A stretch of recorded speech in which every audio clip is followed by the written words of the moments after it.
الحمدللہ رب العالمین والصلاة والسلام علی رسولہ النبی الکریم وعلی آلہ واصحابہ واہل بیتہ اجمعین، اما بعد۔ آج کا ہمارا عنوان ہے قبائل اور افراد کو اسلام کی دعوت۔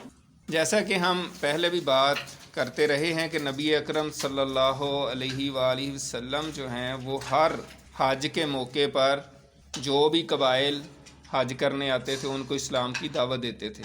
خاص طور پہ 3 نبوی کے بعد جب آپ کو کھلم کھلا تبلیغ کرنے کی اجازت دی گئی تو 4 نبوی صلی اللہ علیہ وسلم سے لے کر 13 نبوی جتنا عرصہ پھر آپ مکہ میں رہے، آپ صلی اللہ علیہ وسلم مختلف قبائل کو دعوت دیتے رہے۔ تو یہ تقریباً 10 سال کے عرصے میں آپ نے مختلف قبائل کو اسلام کی دعوت دی، جن کے نام یہ ہیں۔ امام زہری فرماتے ہیں ہمیں یہ نام بتائے گئے ہیں: بنو عامر بن سعصہ، محارب بن خصفہ، فزارہ، غسان، مرہ، حنیفہ، سلیم، ابس، بنو نصر، بنو البقاء، کلب، حارث بن کعب، عزرہ، ہزارمہ۔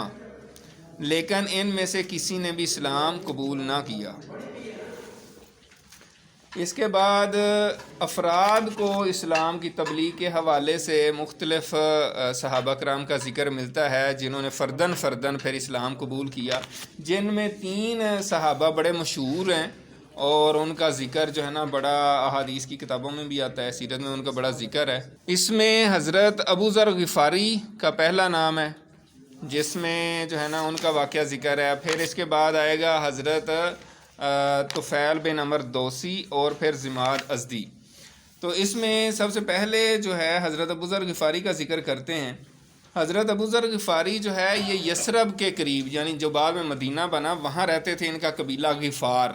تو وہاں پہ ان کو پتہ چلا کہ مکے میں کوئی نبی آئے ہیں، تو انہوں نے اپنے بھائی کو بھیجا کہ جاؤ یار پتہ کرو جا کے کہ کیا ان کی تعلیمات ہیں، کیا کہتے ہیں، پتہ تو کرو۔ تو ان کے بھائی آئے اور معلومات لے کر گئے۔ تو جب ابو ذر غفاری رضی اللہ تعالیٰ عنہ نے ان سے پوچھا، ظاہر اس وقت تو ابھی صحابی نہیں بنے تھے، تو انہوں نے بتایا ہاں جی آئے ہیں نبی اور وہ اچھی باتوں کا حکم دیتے ہیں اور بری باتوں سے منع کرتے ہیں۔ تو انہوں نے کہا یار آپ نے کوئی تشفی بخش جواب نہیں مجھے دیا، کوئی تفصیلات نہیں، بس موٹا موٹا سا تم نے بتا دیا۔ تو انہوں نے کہا کہ میں خود جاتا ہوں مکے میں، اور پھر اپنا سامان وغیرہ لیا زادے راہ اور پھر مکے میں آ گئے اور خانہ کعبہ میں آ کے حرم میں بیٹھ گئے اور انتظار کرنے لگے کہ کہیں سے کوئی معلومات ملیں۔ ڈر بھی رہے تھے کہ کسی سے ذکر کیا تو 100 دشمن ہوتے ہیں، اور ان کو حالات کا کچھ اندازہ ہو چکا تھا کہ مکہ کے لوگ ان کے خلاف کتنے شدید ہیں، اور میں نے ان کا ذکر کیا تو کہیں مجھے ہی نہ کوئی نقصان پہنچائے۔ تو اسی طریقے سے یہ بیٹھے رہے خانہ کعبہ میں اور آب زمزم پیتے رہے اور گزارا کرتے رہے۔ ایک دن حضرت علی رضی اللہ تعالیٰ عنہ نے دیکھا کہ یہ بندہ کافی دنوں سے ادھر ہی ہے، تو انہوں نے پوچھا کہ مسافر ہیں اور کیا ہے، تو انہوں نے کہا اس طریقے سے میں ہوں۔ تو وہ ان کو گھر لے گئے، کھانا شانا کھلایا اور پھر آگے یہ ادھر ہی۔ اگلے دن بھی ادھر ہی بیٹھے ہوئے تھے، پھر وہ لے گئے گھر کہ آ جائیں میرے ساتھ۔ تیسرے دن جب حضرت علی رضی اللہ تعالیٰ عنہ نے ان کو دیکھا تو انہوں نے کہا کہ لگتا ہے مسافر کو کوئی اپنا نا ٹھکانہ نہیں ملا، یہ جس مقصد کے لیے آیا ہے۔ تو انہوں نے کہا ہاں ایسا ہی ہے۔ تو انہوں نے کہا کہ اگر میں آپ کو بات بتاتا ہوں، اگر ایک آپ صیغہ راز میں رکھیں تو پھر میں آپ کو اپنا مقصد بتاتا ہوں۔ سن رہے ہیں نا؟ جی۔ تو انہوں نے کہا، حضرت علی رضی اللہ تعالیٰ عنہ نے کہا کہ بالکل ٹھیک ہے، میں آپ کی بات صیغہ راز میں رکھوں گا، آپ بتائیں کیا مسئلہ ہے آپ کا، اتنے دنوں سے ادھر بیٹھے ہوئے ہیں۔ تو انہوں نے کہا کہ یہاں پہ کوئی نبی مبعوث ہوئے ہیں تو میں ان کو ملنا چاہ رہا ہوں، تو آپ کسی سے ذکر نہ کیجیے گا۔ تو حضرت علی آگے سے خوش ہوئے اور بڑے، انہوں نے کہا کہ آپ صحیح جگہ پہنچ گئے ہیں، آپ صحیح بندے کو مل گئے ہیں قدرتی طور پہ۔ تو پھر حضرت علی رضی اللہ تعالیٰ عنہ نے ان سے کہا کہ آپ میرے پیچھے پیچھے ہیں، میں آپ کو آپ صلی اللہ علیہ وسلم تک لے جاتا ہوں، اگر رستے میں کچھ میں نے خطرہ محسوس کیا تو میں دیوار کے ساتھ لا کے اپنا جوتا ٹھیک کرنا شروع کر دوں گا اور تم سیدھا چلتے رہنا۔ یہ دیکھیں سیرت النبی سے ہمیں بڑی حکمت کی باتیں بھی ساتھ ساتھ مل رہی ہوتی ہے، اس پہ غور کرنے کی ضرورت ہوتی ہے۔ تو انہوں نے کہا ٹھیک ہے۔ بہرحال یہ کرتے کرتے نا اس طرح نبی اکرم صلی اللہ علیہ وسلم کے پاس ان کو لے گئے، اور پھر حضرت ابو ذر غفاری رضی اللہ تعالیٰ عنہ نے حضور پاک سے کہا کہ اسلام مجھ پر پیش کریں، آپ نے بتایا اسلام کی تعلیم، تو انہوں نے فوراً اسلام قبول کر لیا۔ تو نبی پاک صلی اللہ علیہ وسلم نے ان کو کہا کہ ابھی آپ اپنے قبیلے چلے جائیں، یثرب کے پاس جو غفار قبیلہ ہے، تو جب ہمارا ظہور ہوگا تو پھر آپ آنا، اور ابھی یہاں پہ اپنے اسلام کو ظاہر نہ کرنا۔ لیکن بعض اوقات ہوتا ہے کہ محبت جو ہوتی ہے، جو ایمان کا جوش ہوتا ہے انسان کے ساتھ، وہ اس کو جو ہے نا نہیں رکنے دیتا، مطلب وہ کہتا ہے کہ نہیں اظہار کرو۔ تو یہ انہوں نے اگلے دن ہی جا کے خانہ کعبہ میں جب سارے کفار بیٹھے ہوئے تھے، ادھر ہی کہا کہ اشہد ان لا الہ الا اللہ و اشہد ان محمد الرسول اللہ۔ تو کافر سارے انہوں نے کہا دیکھو پکڑو اس بے دین کو۔ ظاہر ہے وہ تو کہتے تھے دین، اصل تو دین ہمارے پاس ہے، یہ نئی باتیں کہاں سے لے کر آگے، ٹھیک ہے نا۔ تو انہوں نے حملہ کر دیا، مارنا شروع کر دیا۔ تو حضرت عباس رضی اللہ تعالیٰ عنہ جو آپ صلی اللہ علیہ وسلم کے چچے ہیں، وہ قریب ہی تھے کہیں، تو انہوں نے دیکھا، انہوں نے آگے دیکھا، انہوں نے کہا اوہو یہ غفار قبیلے کا بندہ ہے بھائی، اس کو چھوڑ دو، کیوں اپنی تجارت کا ستیہ ناش کرنا چاہتے ہو۔ یعنی سارا قافلہ جیسے آگے ہم پڑھیں گے بھی، مدینہ سے ہی مکہ ادھر ہے اور مدینہ ادھر ہے اور آگے شام ہے، جیسے ہم نے شروع میں نقشے میں بھی دیکھا تھا۔ تو سفر کر کے وہ مدینے کے پاس ہی گزرتے تھے شام کے لیے، مکے کے لوگ۔ تو حضرت عباس نے کہا کہ پھر اپنا نقصان کرو گے، تو انہوں نے پھر چھوڑ دیا۔ اگلے دن پھر حضرت ابو ذر غفاری نے ایسے کیا، پھر انہوں نے حملہ کیا، پھر حضرت عباس نے اسی طرح کہہ کے چھڑایا۔ تو یوں پھر یہ اپنے قبیلے میں واپس آ گئے۔ تو ان کا یہ واقعہ ہے۔ اس کے بعد جو ہے بڑے مشہور صحابی ہیں اور بہت زبردست صحابی ہیں، حضرت طفیل بن عمر دوسی رضی اللہ تعالیٰ عنہ۔ یہ بہت بڑے شاعر بھی تھے، اپنے قبیلے کے سردار بھی تھے، اور ان کی اپنی ایک طرح سے حکومت تھی۔ یہ یمن کا علاقہ ہے دوس، ٹھیک ہے نا، تو وہاں کے رہنے والے تھے۔ تو یہ بھی مکہ میں آئے اور عمرے کے لیے آئے، عمرہ اور طواف کرنے۔ تو جب یہ مکہ میں آئے تو ظاہر ہے مکے کے لوگ جو ہے وہ یمن بھی جاتے تھے اور شام بھی جاتے تھے تجارت کے سلسلے میں، تو یہ ان کو جانتے تھے کہ بہت بڑے سردار ہیں۔ تو انہوں نے بڑی ان کی آؤ بگت کی، بڑا احترام کیا، جیسے کوئی وزیر آ جائے نا تو بڑا پروٹوکول دینا۔ اور ساتھ ساتھ انہوں نے کہا کہ طفیل صاحب آپ ہمارے بہت اچھے دوست ہیں، بڑے سردار ہیں، لیکن یہاں پہ ایک نوجوان ہے، اس سے آپ نے بچ کے رہنا ہے، وہ بہت جادوگر قسم کا بندہ ہے، نعوذ باللہ، یعنی ان کے پوائنٹ آف ویو سے کہ وہ جس کو بات کرتا ہے اس کو اپنی بات میں وہ پرو لیتا ہے اور جادو اس کا اثر کر جاتا ہے۔ آپ نے اس کی بات نہیں سننی، آپ ایسا کریں اس کے قریب نہ جائیں، ان کی کوئی بات نہیں سننی۔ تو یہ اتنے یعنی کہ انہوں نے ہیپناٹائز جس طرح کرتے ہیں نا، اتنی باتیں کی نا، تو انہوں نے کہا اچھا، یہ کہتے ہیں میں طواف کرنے لگا تو میں نے کانوں میں روئی ٹھونس لی کہ یار ان کی کوئی آواز میرے کانوں میں نہ پڑے۔ تو نبی اکرم صلی اللہ علیہ وسلم بھی ظاہر خانہ کعبہ میں نماز پڑھتے تھے، وہاں تلاوت قرآن کرتے تھے، تو آپ صلی اللہ علیہ وسلم وہاں تلاوت قرآن کر رہے تھے، تو ان کے کانوں میں پھر بھی آواز پڑ گئی، اللہ تعالیٰ کو منظور تھا۔ تو ان کو بڑی اچھی لگی۔ ظاہر شاعر تھے، عربی ادب کا شاعر جو ہوتا ہے وہ تو ظاہر ادب کا ماہر ہوتا ہے، اس کو الفاظ اور اس کے بندھن، قافیہ، ردیف، جتنی بھی ٹرمز ہوتی ہیں، تو انہوں نے کہا، اپنے آپ کو ملامت کی اور اپنے آپ کو نا کہا کہ اے طفیل تیری ماں تجھے روئے، کیا تیری عقل اتنی بھی نہیں ہے کہ تو اچھے برے میں تمیز کر سکے؟ تو انہوں نے کہا کہ یار میں اپنے آپ کو میں نے اس طرح ملامت کی، اور میں نے کہا کہ اگر وہ اچھی بات کریں گے تو میں قبول کروں گا، اگر غلط بات کریں گے تو میں اس کو نہیں قبول کروں گا، میرا دماغ نہیں ہے یہ میں ان کی باتوں میں آ گیا ہوں۔ تو کہتے ہیں میں نے روئی نکالی، اور پھر حضور پاک صلی اللہ علیہ وسلم جو ہیں جب اپنے گھر کی طرف جا رہے تھے، یہ بھی پیچھے آپ صلی اللہ علیہ وسلم کے پیچھے گھر ہی پہنچ گئے۔ پہلے اس طرح گیٹ شیٹ نہیں ہوتے تھے نا، سیدھا یہ بھی گھر میں داخل ہو گئے، ٹھیک ہے۔ تو حضور پاک صلی اللہ علیہ وسلم کو بتایا اس طریقے سے میں آیا ہوں، اور پوری سٹوری سنائی کہ کس طریقے سے مکے کے لوگوں نے مجھے ورگلایا، یہ کیا۔ تو نبی اکرم صلی اللہ علیہ وسلم نے ان پر اسلام پیش کیا اور قرآن مجید کی تلاوت کی۔ اب جب قرآن مجید کی تلاوت کی جاتی تھی نا تو دلوں پر اثر ہوتا تھا، کیونکہ ان کو سمجھ آتی تھی کلام کا ایک جو زور ہے، جو روب ہے، جو شاعری ہے، جو کلام کا حسن ہے، یہ ساری چیزیں ہوتی تھیں۔ ہمیں تو ظاہر ہے ہمارا تو لیول ہی نہیں ہے، ہم تو ترجمہ ہی پڑھ لیں تو بڑی بات ہے۔ تو جب انہوں نے سنا قرآن مجید تو انہوں نے اسلام قبول کر لیا اور بہت خوش ہوئے کہ یار یہ تو بہت اعلیٰ کلام ہے، ایسے ہی مجھے ڈرا رہے تھے۔ اور پھر حضور پاک صلی اللہ علیہ وسلم سے کہا کہ میں اپنے قبیلے کا سردار ہوں، اور آپ صلی اللہ علیہ وسلم میرے لیے دعا کریں کہ اللہ تعالیٰ کو مجھے نشانی عطا فرمائے، میں وہاں جاؤں تو میرے قبیلے کے لوگ اس نشانی کو دیکھ لیں تاکہ وہ بھی اسلام قبول کر لیں۔ تو آپ صلی اللہ علیہ وسلم نے ان کے لیے اسپیشلی دعا کی، اور جب یہ اپنے قبیلے کے قریب پہنچے تو وہاں پہ جا کے ان کے ماتھے سے روشنی پھوٹنی شروع ہوئی، جیسے سرچ لائٹ ہوتی ہے، ٹھیک ہے نا، جیسے وہ ٹارچ نہیں ہوتی، تو اندھیرے میں ان کے ماتھے سے روشنی پھوٹ رہی تھی، تو انہوں نے اللہ تعالیٰ سے دعا کی کہ یہ اس کا کچھ اور مطلب نہ لے لیں، تو یا اللہ یہ کسی اور چیز میں آ جائے، تو ان کی جو لاٹھی تھی، جو کوڑا کہیں، لاٹھی کہیں، اسٹک کہیں، اس میں وہ آ گئی، تو پھر یہ اپنے قبیلے میں گئے اور وہاں جا کے پھر انہوں نے اسلام کی تبلیغ کی، اور خاص طور پہ ان کے جو والد اور ان کی بیوی ہے وہ پھر انہوں نے فوراً اسلام قبول کر لیا، لیکن باقی قبیلے کے جو لوگ ہیں انہوں نے فوراً تو اسلام نہیں قبول کیا، لیکن پھر غزوہ خندق کے موقع پہ جب انہوں نے ہجرت کی وہاں سے مدینہ آئے، تو اس وقت ان کے ساتھ پہ 70 یا 80 جو خاندان تھے ان کے قبیلے کے، وہ سارے مسلمان ہو کے آگے۔ تو ایک تو یہ ان کا واقعہ ہے۔ اسی طرح ایک اور صحابی ہیں ضماد ازدی، ازد قبیلہ بھی ہم نے شروع کے لیکچر میں پڑھا تھا، آپ کو یاد ہوگا، یمن کے جو قبائل میں نے بتایا تھا ازد ایک قبیلے کا نام ہے، یہ سارے یمنی قبائل ہیں، دوست، ازد، اسی طرح اور بھی کچھ قبائل کا ذکر کیا تھا، تو یہ اس قبیلے کے شخص تھے، اور یہ جھاڑ پھونک کرتے تھے، دم درود جس طرح ہوتا ہے، کسی پاگل کا، کسی کو کوئی جادو ہے یا کسی کو کوئی جن شن چمڑا ہوا ہے تو اس کا علاج کرتے تھے۔ تو یہ مکہ جب آئے تو ان کو مکے کے احمقوں نے کہا کہ حضرت محمد صلی اللہ علیہ وسلم کے بارے میں کہ وہ نعوذ باللہ وہ پاگل ہیں یا ان کے اوپر کوئی اسیب ہے، تو آپ ان کا علاج کریں۔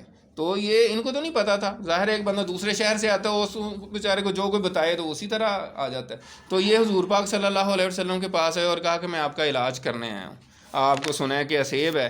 تو نبی اکرم صلی اللہ علیہ وسلم نے آگے سے کیا جواب دیا؟ آپ نے یہ خطبہ ارشاد فرمایا، ان الحمد للہ نحمدہ ونستعینہ من یہدہ اللہ فلا مضل لہ ومن یضللہ فلا ہادی لہ واشہد ان لا الہ الا اللہ وحدہ لا شریک لہ واشہد ان محمدا عبدہ ورسولہ، اما بعد۔ اب یہ عربی میں ہے، اس کا ترجمہ بھی پڑھ دیتا ہوں۔ یقیناً ساری تعریف اللہ کے لیے ہے، ہم اسی کی تعریف کرتے ہیں اور اسی سے مدد چاہتے ہیں۔ جسے اللہ ہدایت دے اسے کوئی گمراہ نہیں کر سکتا، اور جسے اللہ بھٹکا دے اسے کوئی ہدایت نہیں دے سکتا۔ اور میں شہادت دیتا ہوں کہ اللہ کے سوا کوئی معبود نہیں، وہ تنہا ہے، اس کا کوئی شریک نہیں، اور میں شہادت دیتا ہوں کہ محمد صلی اللہ علیہ وسلم اس کے بندے اور رسول ہیں، اما بعد۔ جب یہ آپ صلی اللہ علیہ وسلم نے پڑھا تو یہ بھی بہت متاثر ہوئے، انہوں نے کہا کہ میں بڑے جادوگروں، کاہنوں، شاعروں کو ملا ہوں، آج تک میں نے کبھی اس طرح کا کلام نہیں سنا، اور یہ تو سمندر کی گہرائی لیے ہوئے ہے، یعنی بہت ہی اعلیٰ کلام ہے۔ اور انہوں نے کہا کہ حضور دوبارہ پڑھیں، پھر پڑھیں، اور پھر یہ مسلمان ہو گئے اور پھر اپنے قبیلے میں یہ بھی چلے گئے۔ اس کے بعد پھر یثرب کی 6 سعادت مند روحیں، یہ اگلا واقعہ ہے کہ نبی اکرم صلی اللہ علیہ وسلم جیسے حج کے موقع پہ تبلیغ کرتے تھے، تو جب اگلا حج کا زمانہ آیا، اگلے سال حج، تو کیونکہ مکے کے لوگ جو ہیں وہ اب بہت زیادہ رکاوٹ پیدا کرتے تھے دین میں تبلیغ کرنے میں، جیسے ہم پڑھ چکے ہیں، ابو لہب جو ہے نا آپ کے پیچھے رہتا تھا اور پتھر مارتا رہتا تھا اور لوگوں کو کہتا ہے ان کی بات نہ سننا، اس طریقے سے وہ مزید جو ہے نا ان کی طرف سے تشدد اور تکلیفوں کا معاملہ بڑھتا جا رہا تھا۔ تو اس لیے نبی اکرم صلی اللہ علیہ وسلم نے رات کو تبلیغ کرنا شروع کر دی، اور اسی طرح حج کے موقع پہ مختلف قبائل آئے ہوتے تھے، اپنے اپنے ڈیرے لگائے ہوتے تھے انہوں نے، تو اسی طریقے سے نبی پاک صلی اللہ علیہ وسلم جا رہے تھے، تو ایک گھاٹی میں دونوں پہاڑوں کے درمیان جو جگہ ہوتی، وہاں کچھ 6 نوجوان بیٹھے ہوئے تھے، تو آپ صلی اللہ علیہ وسلم نے ان کو سلام کیا اور ان سے پوچھا کہ آپ کہاں سے آئے ہیں؟ تو انہوں نے کہا جی ہم یثرب سے ہیں۔ تو آپ نے پوچھا کہ اچھا یہود کے حلیف، یعنی یہود کے ساتھ جن کا ایگریمنٹ ہے؟ تو انہوں نے کہا جی بالکل۔ تو آپ صلی اللہ علیہ وسلم نے بڑے اچھے انداز سے کہا کہ اگر تھوڑی دیر بیٹھ جائیں کچھ بات کر لیں، تو انہوں نے کہا جی بالکل ٹھیک ہے۔ تو نبی اکرم صلی اللہ علیہ وسلم نے اسلام پیش کیا، قرآن مجید کی تلاوت فرمائی اور بتایا کہ میں اللہ کا نبی ہوں، اور اس طریقے سے۔ تو یہ جو ہے یہ تو لوہا گرم تھا پوری طرح، کس طریقے سے کہ یہودی ہر وقت مدینے کے لوگوں کو، یثرب کے لوگوں کو ڈراتے رہتے تھے کہ ایک نبی آنا ہے، اور پھر جو ہے نا ہم اوس اور خزرج جو دوسرے لوگ تھے یہودیوں کے علاوہ، ان کو ڈراتے تھے کہ ہم جو ہے نا تمہارے ساتھ حشر کر دیں گے، ہم تمہیں مار دیں گے، ارم عاد کی طرح جو ہے نا ہم تمہیں مار دیں گے، ایک نبی آئے گا اس کے ساتھ مل کے، ایک نبی آنے والا ہے۔ تو انہوں نے کہا یار یہ تو وہی نبی، آپس میں باتیں کر کہتے ہیں یار یہ تو وہی نبی لگ رہے ہیں، فوراً اسلام قبول کر لو۔ تو یہ اللہ تعالیٰ کی طرف سے ترتیب ہوتی ہے، اللہ تعالیٰ نے ایک ماحول بنایا ہوتا ہے۔ تو یہ 6 لوگ جو ہیں نا مسلمان ہو گئے، جن میں مشہور صحابی جو ہے نا حضرت اسد بن زرارہ اور عوف بن حارث ہیں، باقی 4 اور ہیں، یہ 6 لوگ تھے۔ انہوں نے نبی اکرم صلی اللہ علیہ وسلم کے ساتھ جو ہے نا وہ وعدہ کیا کہ ہم اپنی قوم میں جا کے تبلیغ کریں گے اور باقی لوگوں کو بھی اسلام کی تعلیم دیں گے۔ اس کے بعد جو ہے وہ معراج شریف کا واقعہ ہے، اور یہ بھی بہت بڑا نبی اکرم صلی اللہ علیہ وسلم کا معجزہ ہے۔ اور اس میں جو ہے نا آپ صلی اللہ علیہ وسلم دیکھیں، ایک طرف جب تکلیفیں، پریشانیاں اور اس طرح سے معاملات بڑھتے جا رہے تھے، اور دوسری طرف پھر نبی اکرم صلی اللہ علیہ وسلم کو اللہ تعالیٰ نے اپنے پاس بلایا، معراج شریف کروائی۔ تو یہ اس پہ مختلف رائے ہیں کہ یہ کب ہوا تھا اسراء اور معراج کا واقعہ، لیکن زیادہ تر رائے یہی ہے کہ یہ 12 نبوی میں یہ واقعہ پیش آیا ہے۔ یہ تقریباً 621 عیسوی کا واقعہ بنتا ہے۔ اس میں جو ہے نا حضرت جبرائیل علیہ السلام آپ صلی اللہ علیہ وسلم کے پاس آئے، اور مسجد حرام سے آپ صلی اللہ علیہ وسلم کو ایک جانور تھا، براق جس کو کہتے ہیں، جو کہ گدھے سے تھوڑا سا بڑا اور خچر سے تھوڑا سا چھوٹا تھا، اور اس کی سپیڈ بہت زیادہ تھی۔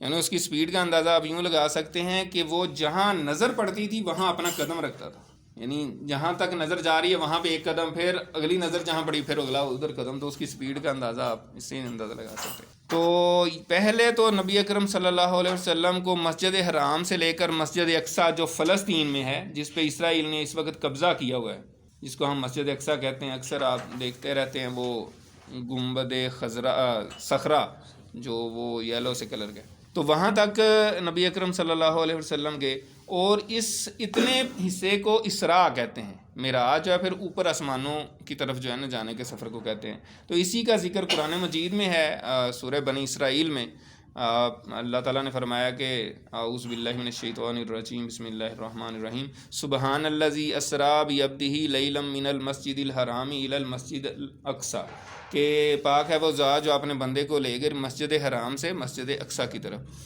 تو مسجد اقصیٰ پہنچ کے پھر نبی اکرم صلی اللہ علیہ وسلم نے اپنے براق کو وہاں پہ باندھا، اور پھر تمام نبیوں کو آپ نے جماعت کروائی۔ یہ بہت ہی اہم ہے، اور اسی وجہ سے پھر حضور پاک صلی اللہ علیہ وسلم کا ایک خطاب کیا ہے، لقب کیا ہے، امام الانبیاء۔ ویسے تو آپ ویسے ہی امام ہیں اور سب، لیکن وہاں پہ آپ نے سارے نبیوں کو جماعت کروائی، نماز پڑھائی 2 رکعت۔ اس کے بعد پھر جو ہے نا آسمانوں کا سفر شروع ہو گیا، اور آسمانوں پہ حضرت جبرائیل علیہ السلام جو ہے نا آپ کو لے کر جب چلے ہیں، تو پہلے آسمان پر پہنچے تو انہوں نے پوچھا جی کون ہے، تو انہوں نے کہا کہ جبریل۔ انہوں نے پوچھا کہ آپ کے ساتھ کون ہے، انہوں نے فرمایا کہ محمد صلی اللہ علیہ وسلم۔ انہوں نے پھر پوچھا کہ کیا ان کو اجازت دی گئی، انہوں نے کہا جی بالکل اجازت دی گئی ہے، اور پھر انہوں نے دروازہ کھولا پہلے آسمان۔ تو وہاں پہ حضرت جو ہے نا آدم علیہ السلام سے ملاقات ہوئی، سلام کیا حضور پاک صلی اللہ علیہ وسلم نے ان کو، اور پھر انہوں نے آپ کے جواب دیا اور آپ کی نبوت کا اقرار کیا، کیونکہ ہر نبی کو یہ حکم تھا کہ آپ کی نبوت کا اقرار کرنا ہے۔ اس کے بعد دوسرے آسمان پہ حضرت عیسیٰ علیہ السلام اور حضرت یحییٰ علیہ السلام سے ملاقات ہوئی، اور اسی طریقے سے پھر انہوں نے بھی سلام کا جواب دیا اور نبوت کا اقرار کیا۔ پھر تیسرے پہ حضرت یوسف علیہ السلام، چوتھے پہ حضرت ادریس علیہ السلام، اور 5ویں پہ حضرت ہارون علیہ السلام سے ملاقات ہوئی۔ 6 پہ حضرت موسیٰ علیہ السلام جو ہیں ان کے ساتھ ملاقات ہوئی، اور جب حضور پاک صلی اللہ علیہ وآلہ وسلم جو ہیں 6 آسمان سے 7ویں آسمان کی طرف چلنا شروع ہوئے، تو حضرت موسیٰ علیہ السلام نے رونا شروع کر دیا۔ تو ان سے پوچھا گیا کہ بھئی آپ کیوں روئیں؟ تو انہوں نے کہا جی میرے بعد ایک نوجوان نبی آئے ہیں، تو ان کی امت میری امت سے زیادہ ہوگی، مجھے اس بات پہ رونا آ گیا۔ یعنی مطلب ویسے ہی ایک بات انہوں نے کی۔ اس کے بعد 7ویں آسمان پہ حضرت ابراہیم علیہ السلام جو ہیں، جو آپ کے جد امجد تھے، ان سے ملاقات ہوئی۔ یہاں سے پھر 7ویں آسمان سے اوپر کا سفر جو ہے وہ سدرۃ المنتہا ایک مقام ہے، جہاں اس سے آگے کوئی فرشتہ نہیں جا سکتا، کوئی فرشتہ کیا، فرشتوں کا سردار بھی نہیں جا سکتا۔ حضرت جبرائیل علیہ السلام بھی وہاں پہنچ کے انہوں نے کہا کہ حضور اب میرے ہاتھ کھڑے ہیں، میرے آگے جاؤں گا تو پر جل جائیں گے، اب آپ ہی آگے جائیں۔ اسی وجہ سے کسی شاعر نے کہا، میرا مولانا ظفر علی خان کا شعر ہے کہ جلتے ہیں جبرائیل کے پر جس مقام پر، اس کی حقیقتوں کے شناسہ تم ہی تو ہو۔ یعنی حضور پاک کو کہہ رہے ہیں کہ وہ ان کی اس حقیقتوں کے شناسہ آپ ہی ہیں، بس اور کسی کو نہیں پتہ۔ اور ایسا ہی ہوا، حضور پاک صلی اللہ علیہ وسلم کو انہوں نے وہاں پہ چھوڑا، اور آپ صلی اللہ علیہ وسلم اکیلے پھر اللہ کے دربار میں حاضر ہوئے، ٹھیک ہے۔ اور پھر نبی اکرم صلی اللہ علیہ وسلم پر اللہ تعالیٰ نے وحی کی، جو وحی کی یعنی یہ نہیں پتا کیا وحی کی، جو بھی وحی کی، اسی طرح قرآن مجید میں آتا ہے فَأَوْحَىٰ إِلَىٰ عَبْدِهِ مَا أَوْحَىٰ کہ اللہ تعالیٰ نے اپنے بندے کی طرف وحی کی جو وحی کی۔ بہرحال اس پہ پھر نبی پاک صلی اللہ علیہ وسلم کو اللہ تعالیٰ نے 50 نمازوں کا تحفہ دیا۔ نماز کی اہمیت کے حوالے سے محدثین نے اور سیرت نگاروں نے اس پہ بڑی بحث کی ہے۔ وہ کہتے ہیں کہ یہ واحد حکم ہے جو اللہ تعالیٰ نے اپنے محبوب کو اپنے پاس بلا کے دیا ہے، اور کوئی حکم جو ہے اس طرح بلا کے نہیں دیا۔ تو اس کی اہمیت جو ہے کتنی واضح ہوتی ہے۔ جب 50 نمازیں مل گئیں تو نبی پاک صلی اللہ علیہ وسلم پھر واپس آئے۔ جب وہ چھٹے آسمان کے پاس سے گزرے، حضرت موسیٰ علیہ السلام نے دیکھا تو انہوں نے کہا کہ ہاں جی کیا حکم ہوا ہے؟ تو آپ نے فرمایا کہ 50 نمازیں ملی۔ انہوں نے کہا کہ یہ تو آپ کی ہمت نہیں پڑے گی مجھے پکا پتہ ہے، کیونکہ ان کو تجربہ تھا۔ تو انہوں نے کہا کہ واپس جائیں اور نمازیں کم کروائیں۔ تو حضرت جبرائیل علیہ السلام کی طرف آپ صلی اللہ علیہ وسلم نے دیکھا مشورتاً، تو انہوں نے کہا ہاں ٹھیک ہے چلے جاتے ہیں۔ تو پھر وہ سدرۃ المنتہا تک آپ کو لے کر آئے، اور آگے پھر حضور پاک صلی اللہ علیہ وسلم اللہ کے حضور گئے، اور اللہ تعالیٰ نے بعض روایات میں 10 نمازیں معاف کر دیں، 5 کر دیں۔ اسی طریقے سے وہ چکر لگاتے رہے، واپس جاتے رہے۔ ہر دفعہ حضرت موسیٰ کہتے تھے، تو آخر میں جب 5 نمازیں رہ گئیں تو حضرت موسیٰ نے پھر کہا کہ یہ بھی نہیں پڑھی جانی، تو آپ چلے جائیں۔ تو آپ نے فرمایا کہ اب مجھے شرم آتی ہے۔ تو یہ واقعہ جو ہے یہاں پہ معراج شریف کے حوالے سے پیش آیا۔ اس کے بعد نبی پاک صلی اللہ علیہ وسلم کو دودھ اور شراب پیش کیا گیا، جس پہ آپ صلی اللہ علیہ وسلم نے دودھ کو پسند فرمایا۔ تو حضرت جبرائیل علیہ السلام نے کہا کہ اگر آپ شراب لے لیتے تو آپ کی امت گمراہ ہو جاتی، آپ نے فطرت کو پسند کیا ہے۔ تو دودھ کے حوالے سے پھر اور بھی بڑی احادیث ہیں، اس کی دعا بھی ہے، اور اس کو انکار بھی نہیں کرنا چاہیے اگر کوئی دودھ پیش کرے، اور اس کو نور بھی کہا جاتا ہے۔ تو بہرحال یہ ہے کہ یہ ایک مکمل غذا ہے۔ اس کے علاوہ جنت کی 4 نہروں کا بھی جو ہے نا دیدار کروایا گیا۔ اس کے بعد 3 لوگوں کو دکھایا گیا جو جہنمی تھے۔ یہ بڑی غور طلب چیز ہے ہمارے لیے، اس میں ہدایت اور سبق کی باتیں ہیں۔ پہلے ایسے لوگ تھے جو یتیموں کا مال کھانے والے تھے، ان کے ہونٹ جو ہیں اونٹوں کے ہونٹوں کی طرح تھے، اور وہ انگارے کھا رہے تھے، آگ کے انگارے، اور وہ کھا رہے تھے، اور ان کے پخانے کی رستے سے وہ نکل رہے تھے انگارے، اور اسی طرح وہ کھائے جا رہے تھے۔ تو پوچھا گیا تو بتایا گیا کہ یہ یتیموں کا مال کھانے والے لوگ ہیں۔ اسی طریقے سے سود خور جو ہے نا دکھائے گئے، جن کے پیٹ بہت بڑے بڑے ہو گئے ہوئے تھے، بڑھتے بڑھتے بڑھتے، جیسے وہ دنیا میں، اصل میں یہ ریزمبلنس ہوتی ہے ان کی سزا کی دنیا میں جو کام کرتے تھے۔ تو جس طرح وہ مال جمع کرتے رہتے ہیں، سود کھا کھا کے کرتے رہتے ہیں، تو اس طرح ان کے پیٹ بھی بڑھتے بڑھتے جا رہے تھے۔ تو قوم فرعون کو جب عذاب دیا جاتا تھا تو وہ وہاں سے گزرتے تھے، ان کو کچل کے گزرتے تھے۔ اس طریقے سے پھر تیسری جو قسم تھی وہ زنا کاروں کی تھی۔ ان کے پاس تازہ اور اچھا گوشت پڑا ہوا تھا، اس کو چھوڑ کے وہ چھیچڑے اور گلا سڑا گوشت کھا رہے تھے۔ تو یہ 3 واقعات جو ہے نا وہ دکھائے گئے۔ اس کے بعد نبی پاک صلی اللہ علیہ وسلم معراج سے واپس آئے، اور رستے میں اہل مکہ کا ایک قافلہ جا رہا تھا، تو اس کو آپ نے دیکھا، ان کا ایک اونٹ بدک کے آگے جا رہا تھا، اور پھر وہاں پہ اترے، آپ نے ان کا پانی بھی پیا، ڈھکن اٹھا کے پھر اس کو ڈھکن اوپر دے دیا۔ تو یوں نبی پاک صلی اللہ علیہ وسلم جو ہے نا مکہ پہنچ گئے۔ صبح جب نبی پاک صلی اللہ علیہ وسلم نے لوگوں کو بتایا اپنے رات کا سفر، سارا واقعہ، تو کوئی بھی ماننے کو تیار نہیں تھا۔ تو آپ صلی اللہ علیہ وسلم نے یہ نشانیاں بتائیں، قافلے کا بتایا کہ اس طرح ایک قافلہ آ رہا ہے، اس کے یہ معاملات ہیں، وہ یہ اونٹ ہے، مطلب ساری چیزیں بتائیں۔ وہ پھر قافلہ آ گیا۔ اس کے بعد جو ہے نا انہوں نے مسجد اقصیٰ کے بارے میں پوچھنا شروع کر دیا کہ آپ کہہ رہے ہیں میں راتوں رات مسجد اقصیٰ سے بھی ہو کے آئے ہوں۔ تو ظاہر ہے کچھ نہ کچھ، وہ شام تو جاتے رہتے تھے، کوئی لوگ تو ہوں گے جنہوں نے مسجد اقصیٰ دیکھی ہوئی تھی۔ انہوں نے پوچھنا شروع کر دیا کتنے دروازے ہیں، دائیں طرف کون سا دروازہ، بائیں طرف کون سا ہے۔ اگر ایک بندے نے کسی چیز کو اس طرح دیکھا بھی ہو تو دوبارہ سے اس کو اچانک ساری چیزیں تو نہیں یاد آتی۔ تو اللہ تعالیٰ نے آپ صلی اللہ علیہ وسلم کے سامنے مسجد اقصیٰ کر دی جب وہ سوال کر رہے تھے، تو آپ دیکھ دیکھ ان کو صحیح صحیح بتا رہے تھے، تو اس پہ بھی وہ نہیں مانے۔ پھر حضرت ابوبکر صدیق رضی اللہ تعالیٰ عنہ کو کہتے ہیں کہ جی آپ بتائیں، اگر کوئی بندہ یہ کہے کہ میں راتوں کو سفر کیا ہے تو آپ کیا کہیں گے؟ تو انہوں نے کہا کہ کس نے کہا ہے؟ انہوں نے کہا تمہارے دوست نے کہا۔ تو آپ نے فرمایا بالکل سچ گئے، اگر میرے دوست نے کہا، حضرت محمد صلی اللہ علیہ وسلم نے کہا تو بالکل سچ کہا، کہ اگر میں یہ اس بات پہ یقین رکھتا ہوں کہ ان کے اوپر آسمانوں سے وحی نازل ہوتی ہے، تو پھر یہ بات بھی میں کیوں نہیں مانوں گا ان کی۔ تو اس وجہ سے حضرت ابوبکر صدیق کو صدیق کا لقب اسی وجہ سے ملا تھا۔ اس کے بعد جو ہے پھر پہلی بیعت عقبہ ہے، اس میں جیسے ہم نے پیچھے پڑھا تھا کہ 6 لوگ مدینے کے مسلمان ہو گئے تھے، معراج شریف کے واقعے سے پہلے، تو انہوں نے جا کے مدینہ شریف میں تبلیغ کی اور باقی لوگوں کو بھی مسلمان کیا۔ تو پھر جو پہلی بیعت عقبہ کہتے ہیں گھاٹی کو، جو دو پہاڑوں کے درمیان جو جگہ ہوتی ہے، وادی بھی کہہ سکتے ہیں، وہاں پہ یہ لوگ اکٹھے ہوئے۔ یہ 12 لوگ تھے، جس میں 5 تو پچھلے سال والے ہی تھے، جو 6 لوگ مسلمان ہوئے تھے اس میں 5 تو وہی تھے اور 7 نئے لوگ تھے، اور قبیلہ اوس کے 2 لوگ تھے، اور قبیلہ خزرج کے جو بڑا قبیلہ تھا اس کے 10 لوگ تھے یہ۔ تو یہ پھر نبی پاک صلی اللہ علیہ وسلم کے ہاتھ پہ انہوں نے بیعت کی، اور اس کو بیعت النساء بھی کہا جاتا ہے، یعنی ایسی بیعت جس طرح عورتوں سے بیعت لی جاتی ہے، یعنی یا آپ صلی اللہ علیہ وسلم نے ہجرت کے بعد بھی عورتوں سے بیعت لی، اسی طرح صلح حدیبیہ کے موقع پہ بھی بیعت لی تھی۔ تو بیعت میں یہی تھا، حضرت عبادہ بن صامت رضی اللہ تعالیٰ عنہ یہ روایت کرتے ہیں، بخاری شریف میں حدیث ہے یہ جو ہے نا، صحیح حدیث ہے کہ کس طرح بیعت تھی۔ تو اس میں آپ صلی اللہ علیہ وسلم نے اس بات پر بیعت لی ان سے کہ شرک نہیں کریں گے، چوری نہیں کریں گے، زنا نہیں کریں گے، بہتان نہیں لگائیں گے، اور اپنی اولاد کو قتل نہیں کریں گے۔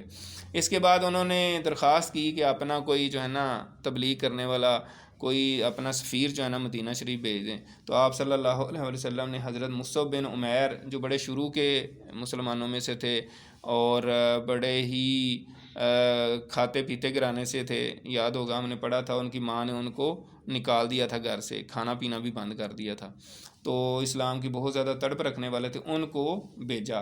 اور جو پچھلے 6 لوگ مسلمان ہوئے تھے اس میں اسد بن زرارہ کا ذکر ہوا تھا، میں نے کہا تھا بڑے مشہور صحابی، انہی کے گھر یہ جا کے اترے اور ان کے مہمان بنے۔ پھر ان دونوں لوگوں نے اسلام کی تبلیغ کرنی شروع کی، اور بڑے خلوص اور بڑے زور اور بڑے جذبے کے ساتھ، جو اللہ تعالیٰ سے دعا کہ اللہ تعالیٰ ہمیں بھی وہ جذبہ عطا فرمائے۔ تو اسی طریقے سے یہ تبلیغ کر رہے تھے، تو ایک بہت بڑی کامیابی انہوں نے حاصل کی، ایسی کامیابی کہ وہ آج تک جو ہے نا بڑی قابل رشک ہے۔ اور اس میں ایک صحابی جو مسلمان ہوئے تھے وہ بہت ہی، یعنی میرے فیوریٹ صحابہ تو سارے فیوریٹ ہیں، لیکن ان کے بارے میں صرف اتنا بتا دوں، پہلے آپ کو بتاتا ہوں نام ان کا، بعد میں بتاؤں گا کہ وہ جب شہید ہوئے، فوت ہوئے ہیں نا، تو آسمان بھی رویا تھا ان پر۔ یہ حدیث صحیح حدیث میں، ان کا نام ہے حضرت سعد بن معاذ رضی اللہ تعالیٰ عنہ، اور یہ مدینے کے جو 2 بڑے قبیلے تھے، خزرج اور اوس قبیلے کے یہ سردار تھے، تو ان کے اسلام کا واقعہ ہے۔ تو یہ دونوں ہی تبلیغ کر رہے تھے، مصعب بن عمیر بھی، اور ان کے ساتھ جو وہاں مدینے کے صحابی تھے اسد بن زرارہ۔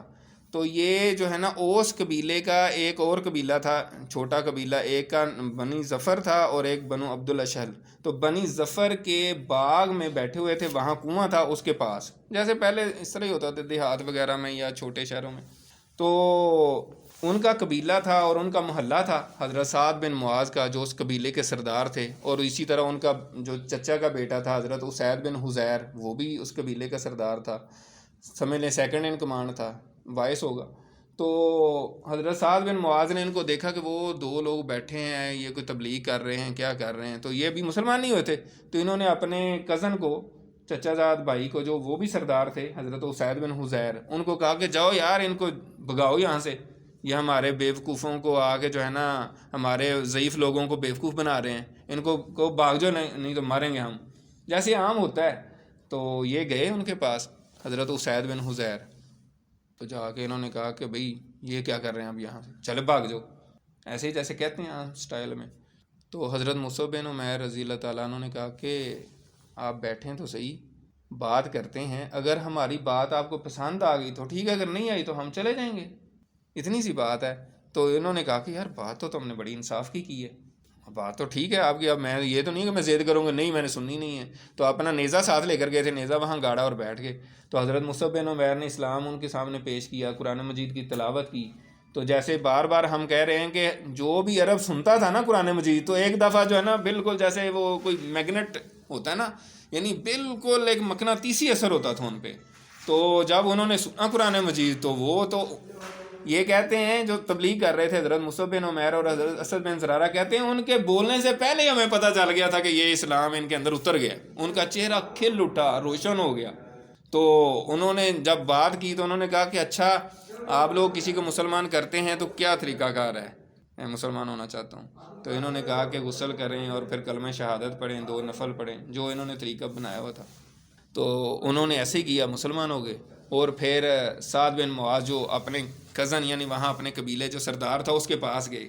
جب وہ جا رہے تھے نا تو انہوں نے کہا کہ یار یہ بندہ جس چہرے سے آ رہا ہے نا یہ وہ چہرہ نہیں ہے جو چہرہ لے کر گیا تھا, اب بدلا ہوا ہے. تو گئے ان کے پاس, تو سعد بن معاذ رضی اللہ تعالیٰ عنہ نے پوچھا کہ ہاں بھائی کیا گیا ان کو, کیا بنے؟ تو انہوں نے کہا ہاں میں نے ان کو سمجھایا لیکن کوئی اتنی ایسی بری بات بھی نہیں ہے, اور یہ ہے وہ ہے, اور کسی اور بہانے سے کہ فلاں بندہ جو ہے نا وہ آپ کے کزن کو قتل کرنے آ رہے ہیں. یہ اسد بن زرارہ جو تبلیغ کرنے آئے ہوئے تھے نا حضرت مصعب بن عمیر کے ساتھ, یہ حضرت سعد بن معاذ جو سردار تھے اس کے خالہ کے بیٹے تھے یہ والے. تو انہوں نے کہا کہ وہ آپ کے خالہ کے بیٹے کو خطرہ ہے, اس طرح بہانہ سا بنایا, تو آپ جا کے ان سے بات کریں. تو یہ وہاں گئے کہ پتہ نہیں واقعی خطرہ نہ ہو, بڑے غصے میں گئے کہ میرے کزن کو کون مار سکتا ہے اس طرح. تو وہ آرام سے بیٹھے ہوئے تھے, یہ سمجھ گئے کہ یہ میرے ساتھ اس نے گیم کی ہے, مطلب ایسے ہی انہوں نے مجھے بھیجا ہے نا. تو جا کے انہوں نے بھی ان کو ڈانٹا کہ یار آپ لوگوں کو منع کیا, آپ پھر یہاں بیٹھے ہوئے ہیں, چلو بھاگ جاؤ, ہمارے محلے میں نا ایسے ہی ضعیف غریب لوگوں کو جو ہے نا ورگلا رہے ہیں. اور یہ انہوں نے ان سے بھی یہی بات کی کہ آپ بیٹھیں تو صحیح, آرام سے بات سنیں, اگر ہماری بات ٹھیک ہوئی تو سن لیجئے گا, قبول کیجئے گا, نہیں ہے تو آپ کوئی مسئلہ نہیں ہے, ہم چلے جائیں گے. تو انہوں نے کہا ٹھیک ہے, انصاف کی بات کی آپ نے. انہوں نے بھی ایسے ہی کہا. تو جب انہوں نے قرآن مجید کی تلاوت کی وہی سارا سین ان کے ساتھ ہوا, یہ بھی مسلمان ہو گئے. اب جب یہ مسلمان ہو گئے اور اسی پہ ہی حضرت اسد بن زرارہ نے ان کو کہا تھا حضرت مصعب بن عمیر کو کہ اگر یہ بندہ مسلمان ہو گیا نا تو سمجھ لو پورا قبیلہ ہی مسلمان ہو گیا, اس کی اتنی مانتے ہیں قبیلے والے, سردار بھی بہت اچھا ہے. ایسے ہی ہوا, یہ اپنے قبیلے واپس آئے پھر جن کے ساتھ بات چیت کر رہے تھے سارا قبیلہ, جیسے چودھری آ کے بیٹھے ہوتے ہیں تو لوگ بیٹھے ہوتے ہیں ان کے ساتھ گپ شپ ہو رہی ہوتی, معاملہ ڈسکس کر رہے ہوتے ہیں. تو یہ آئے تو قبیلے کے لوگ آپ دیکھ رہے ہیں, کہتے ہیں یار یہ وہ چہرہ نہیں ہے جو لے کر گئے تھے, یہ تو بدلے ہوئے ہیں. تو آتے سارے انہوں نے کہا کہ ہاں بھائی مجھے بتائیں کہ میں آپ کا کیسا سردار ہوں. انہوں نے کہا جی آپ ہمارے بہت اچھے سردار ہیں, بڑے برکت سردار ہیں, آپ سے ہمیں بڑی برکتیں حاصل ہوئی ہیں. تو انہوں نے کہا کہ پھر شام تک میں کسی بھی, یعنی میں شام تک نہیں, میں کسی بھی مرد سے اور کسی عورت سے کوئی بات نہیں کروں گا جب تک تم مسلمان نہیں ہو جاتے. تو پھر شام تک جو ہے نا سارا قبیلہ جو ہے نا مسلمان ہو گیا, سارے مرد ساری عورتیں. کوئی ایک شخص کہتے ہیں کہ رہ گیا تھا, وہ بھی بعد میں غزوہ کسی کے موقع پہ جو ہے نا وہ مسلمان ہو گیا. تو یہ بہت ہی بڑی کامیابی جو ہے نا اس طریقے سے ہوئی, اور ان کا پورا قبیلہ جو ہے نا وہ مسلمان ہو گیا. اور یہ پھر جو ہے نا کامیابیاں اس طرح سمیٹتے رہے. اس کے بعد اگلے سال جو ہے جب ان کی تبلیغ وغیرہ آگے چلی تو اگلے سال پھر دوسری بیعت عقبہ ہوئی ہے, اور اس میں پھر یہ 13 نبوی کا واقعہ ہے, 622 عیسوی کا واقعہ ہے. ٹھیک ہے, نبوت کے 13واں سال تھا, اور یہ بھی پھر حج کا موقع تھا, اگلے سال حج کا موقع تھا. تو اس وقت جو ہے نا پھر 75 لوگ جو ہے نا مدینے سے آئے ہیں, مسلمان جو تھے. ویسے تو مدینے سے ابھی سارے لوگ تو نہیں مسلمان ہوئے تھے نا, مشرک بھی تھے, سارے ہی حج کرنے آتے تھے. تو ان میں جو بہت زیادہ لوگ آئے تھے, ہو سکتا ہے 300 لوگ ہوں, تو اس میں یہ 75 لوگ جو ہے مسلمان تھے, جس میں 73 مرد اور 2 عورتیں تھیں. اب رات کے وقت جو ہے نا انہوں نے حضور پاک صلی اللہ علیہ وسلم سے رابطہ کیا مختلف طریقوں سے, اور آدھی رات کو نا آپ صلی اللہ علیہ وسلم کے ہاتھ پہ بیعت کرنے کی پلاننگ کی, اور خفیہ طریقے سے, تاکہ مشرکین مکہ کو پتہ نہ چلے, ادھر کوئی پھڈا نہ ہو جائے اور لڑائی نہ ہو. تو یوں جو ہے نا نبی پاک صلی اللہ علیہ وسلم جو ہے نا وہ رات کو وہاں پہنچ گئے ان کے پاس. تو حضرت عباس رضی اللہ تعالیٰ عنہ جو آپ صلی اللہ علیہ وسلم کے چچا تھے وہ بھی ساتھ آئے, اور ان کو آپ صلی اللہ علیہ وسلم کی بہت فکر تھی. مطلب بظاہر انہوں نے ابھی بھی اسلام قبول نہیں کیا ہوا تھا, لیکن بہت فکر مند تھے اپنے بھتیجے کے بارے میں, کیونکہ ابو طالب تو فوت ہو چکے تھے.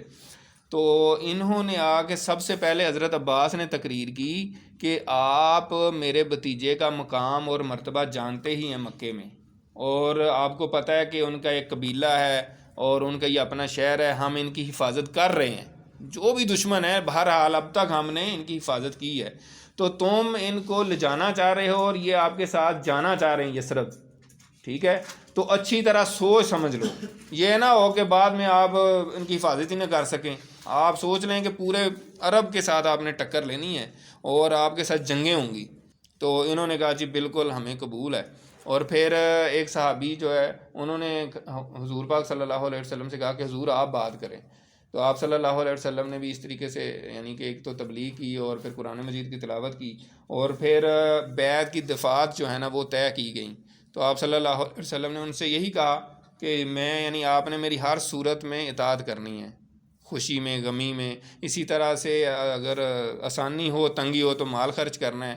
اور خاص طور پہ جو اہم ترین اس کا پوائنٹ تھا وہ یہ تھا کہ جس طرح تم اپنے بیوی بچوں کی حفاظت کرتے ہو ویسے ہی میری حفاظت کرنی ہوگی.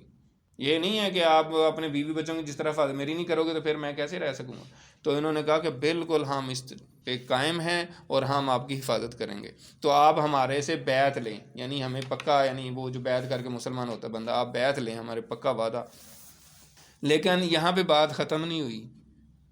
پھر یعنی یہ بات ساری ہو گئی ہے. پھر جو مدینے کے صحابی تھے جو تبلیغ کر رہے تھے, حضرت اسد بن زرارہ جو تھے وہ اور ایک اور صحابی, وہ پھر کھڑے ہو گئے. انہوں نے پھر مدینے والوں کو کہا کہ بھائی اچھی طرح سوچ سمجھ لو, یہ معاملہ اتنا مطلب یہ نہیں ہے, سادہ نہیں ہے کہ آپ ایسے ابھی تو بڑے جوش میں کر لیں اور بعد میں جب جنگ ہو تو پھر آپ جو ہے نا کہیں گے اب ہم کیا کریں. آپ کے سردار بھی قتل ہوں گے, آپ کے مال کا بھی نقصان ہوگا, آپ کو ہر طرح سے تکلیفیں پہنچ سکتی ہیں. اچھی طرح سوچ لو. 2-3 دفعہ انہوں نے یاد دہانی کرائی اور انہوں نے کہا کہ نہیں, ہم ہر صورت میں حضور پاک صلی اللہ علیہ وسلم کے ہاتھ پہ بیعت کریں گے. پھر انہوں نے بیعت کی. جب بیعت مکمل ہو گئی, سب نے بیعت کر دی, اور سب سے پہلے حضرت اسد بن زرارہ نے ہی بیعت کی. اس کے بعد پھر نبی پاک صلی اللہ علیہ وسلم نے کہا کہ اپنے پھر جو ہے نا 12 سردار منتخب کر لیں جو بعد میں آپ کے کاموں کے ذمہ دار ہوں.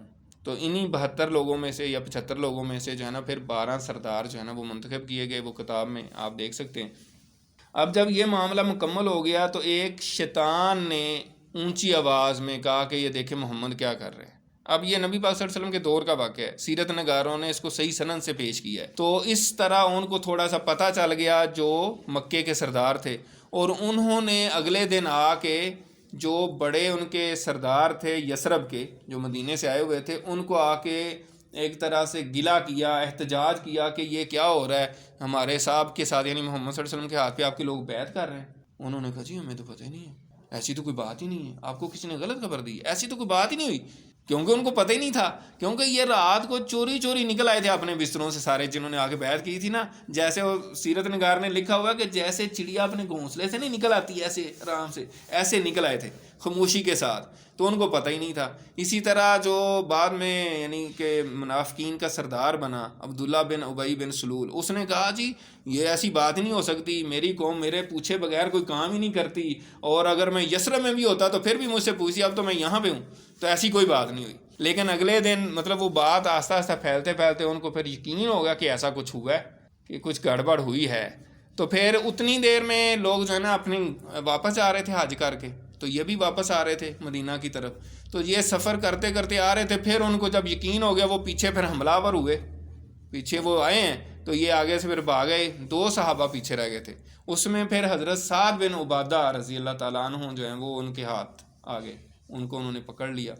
سعد ہے نا صحابی, جیسے میں نے سعد بن معاذ رضی اللہ تعالیٰ عنہ کا بتایا جو قبیلے کے سردار تھے, یہ بھی قبیلے کے سردار تھے, اور یہ دوسرے قبیلے کے سردار تھے خزرج کے, اور یہ بھی بہت بڑے صحابی ہیں. ان کا نام ہمیشہ یاد رکھے, سعد بن معاذ اور سعد بن عبادہ دونوں ہی بڑے چوٹی کے صحابہ تھے. سعد بن جو ہے نا عبادہ اتنے بڑے صحابی